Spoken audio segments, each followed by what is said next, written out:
Bonjour à toutes et à tous. Alors aujourd'hui je vous retrouve en vidéo pour vous présenter mes 5 lectures suivantes pour le mois de mars. Je vous avais déjà posté une première vidéo où je vous présentais mes 5 premiers livres lus et voici donc cette fois-ci les 5 suivants. Comme d'habitude je vous les passe en revue puis je vous en parlerai plus en détail dans cet ordre-là. Donc tout d'abord j'ai donc lu Pretty Girls de Karin Slaughter.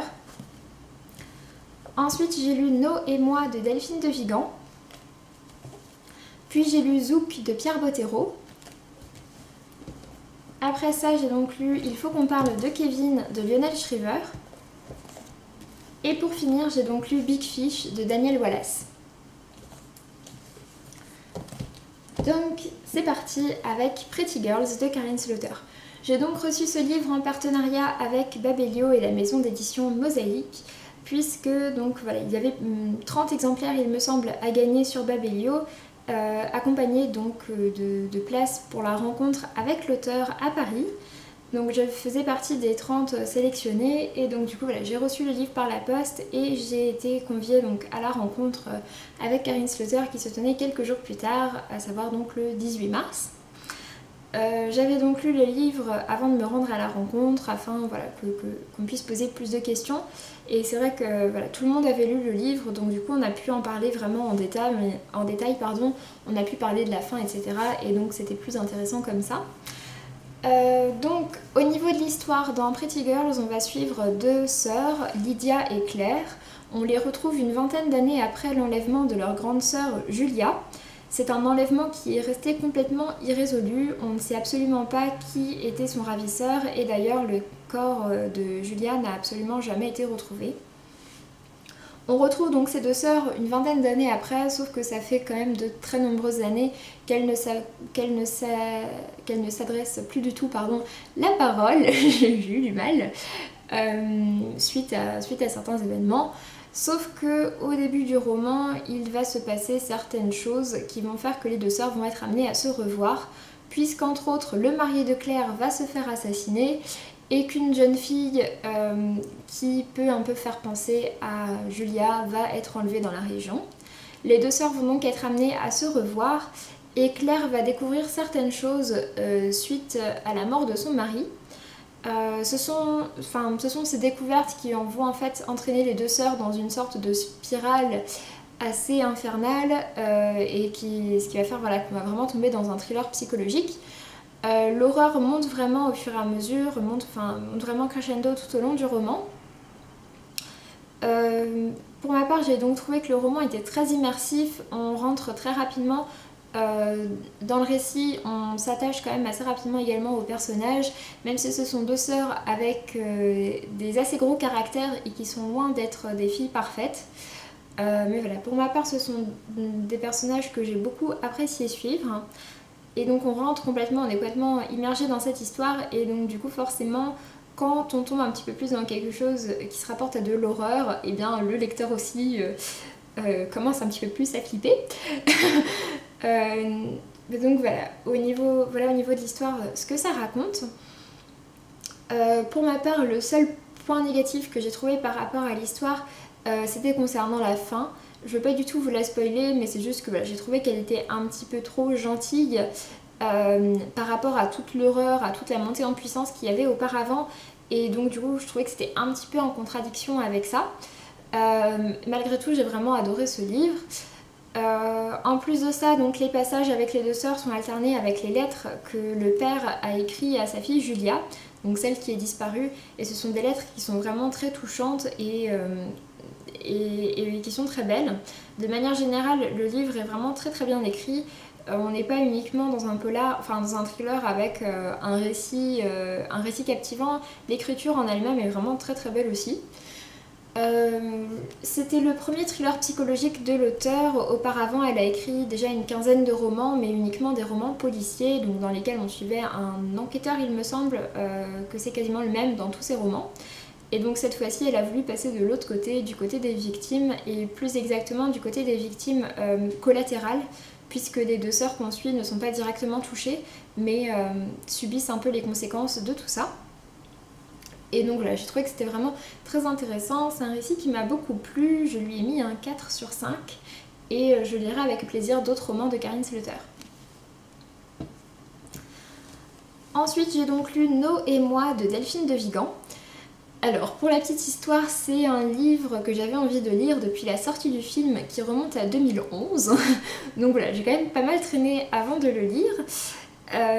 Mais donc voilà, finalement, c'est suite à certains posts sur Instagram que je me suis décidée à me lancer, surtout que je l'avais acheté d'occasion l'année dernière, je crois. Concernant l'histoire, on va donc suivre une jeune adolescente surdouée qui s'appelle Lou et qui, pour un exposé, va décider en fait de traiter comme thème la vie à la rue, la vie des SDF à travers le récit d'une femme.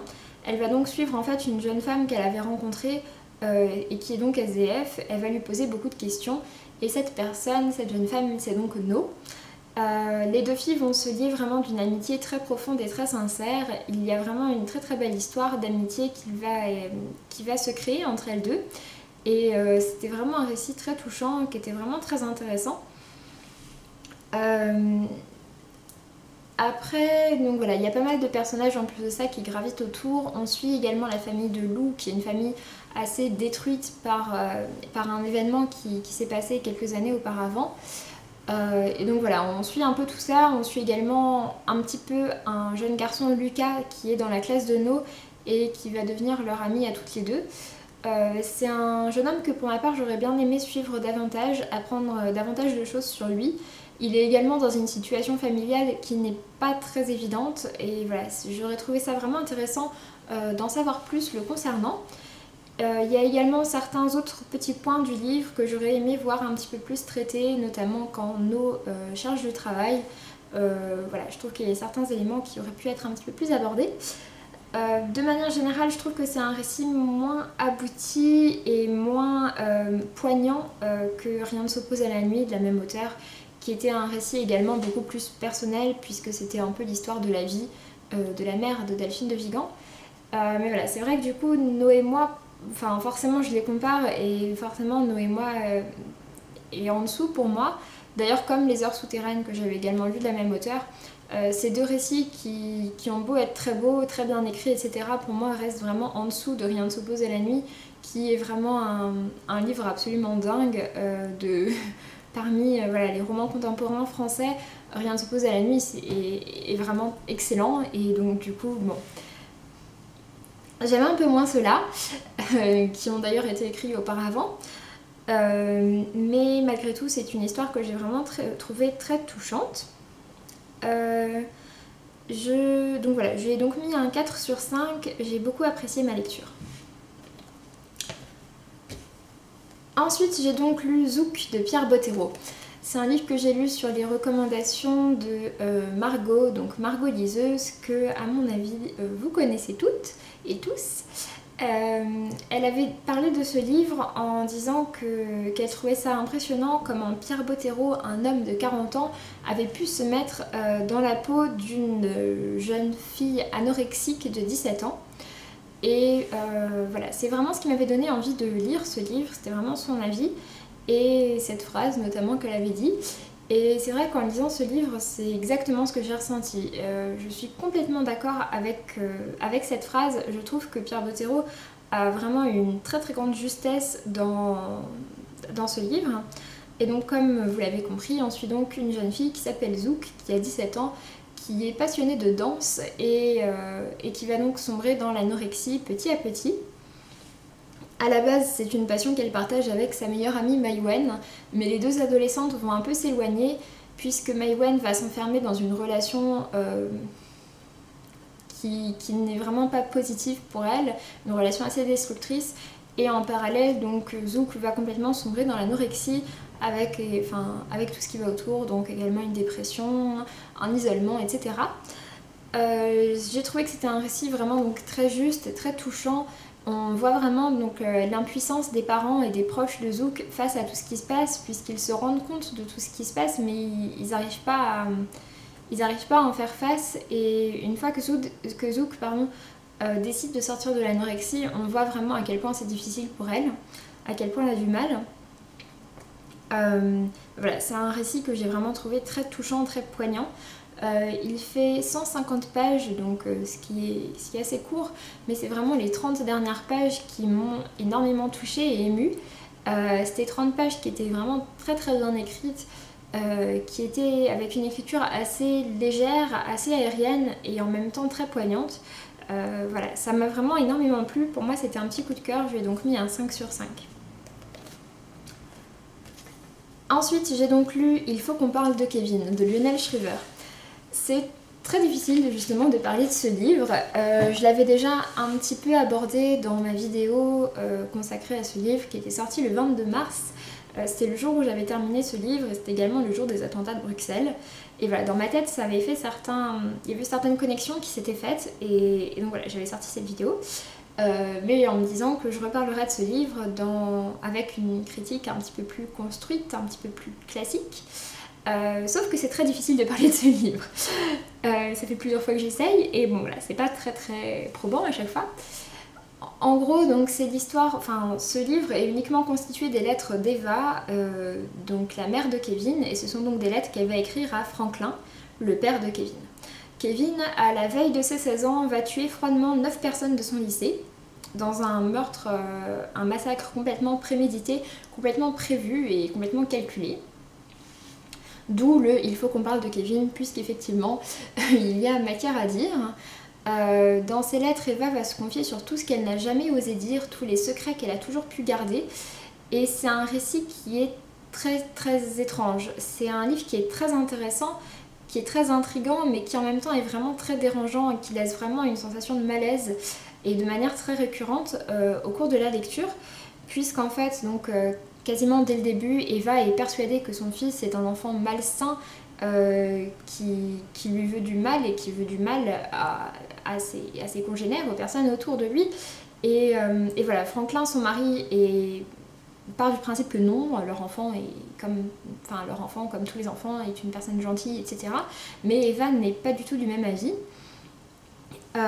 Et donc voilà, c'est un livre qui traite de beaucoup de sujets et de beaucoup de sujets plutôt tabous, puisque donc il parle de l'amour maternel et ce qu'il est vraiment inconditionnel, puisqu'en fait Eva tout simplement ne ressent pas l'amour maternel dont elle a tant entendu parler.